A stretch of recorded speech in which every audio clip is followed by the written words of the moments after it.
నేను మీకు ఒక్కొక్కటి చెప్తూ వెళ్తాను క్లుప్తంగా. Bhole Baba dairy promoter supplied rejected ghee stocks of AR dairy back to TDP through Vaishnavi dairy. Bhole Baba డైరీవి తిరస్కరిస్తే జూలైలో అవి తిరిగి వచ్చాయి. ఎప్పుడు వచ్చాయి? ఈ ప్రభుత్వంలో వచ్చాయి. నెంబర్ 1. కాబట్టి ఇది ఎందుకు జరిగింది అసలు? వెంకటేశ్వర స్వామి ప్రసాదం లడ్డు రుచి తగ్గింది. రుచి అసలు దేవుడి లడ్డు రుచి కోసం ఆయన తినరు, ఎట్లన్నా తింటారు.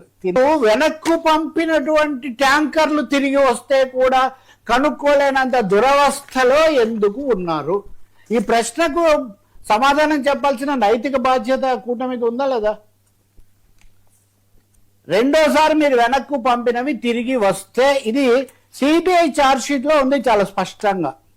In a shocking exposure, the ongoing CBI-led city investigation has revealed that the 4 containers of ghee stocks, adulterated, allegedly supplied by Tamil Nadu-based AR Dairy and subsequently rejected by Tirumala Tirupati Devasthanam in July last year, were supplied back to the Tirupati Trust by Bole Baba Dairy promoters through Vaishnavi Dairy.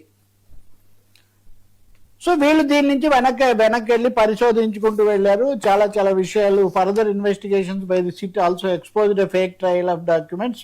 తప్పుడు డాక్యుమెంట్లు తీసుకొచ్చారు. ఈ విషయాలన్నీ కూడా తేలారు. ఇప్పుడు ఏంటి జరిగింది? ఇది ఎప్పుడు జరిగింది? శ్యామలరావు వచ్చాక, శ్యామలరావుని నియమించాక జరిగింది. శ్యామలరావు పోని పొరపాటు చేసే, ఆయనేమో వనస్పతి అని చెప్పారు, కాదని మీరు అన్నారు, ఫ్యాట్ అన్నారు. అదంతా ఇంకా చర్చ, దాన్ని మనం పక్కన పెడతాం. కొత్త ప్రభుత్వం వచ్చిన తర్వాత చాలా శ్రద్ధ పెడతాము, ప్రక్షాళన చేస్తాము అని శ్యామలరావు గారిని నియమించిన తర్వాత ఇది జరిగితే దీనికి ప్రస్తుత ప్రభుత్వం యొక్క బాధ్యత ఉంటుందా ఉండదా?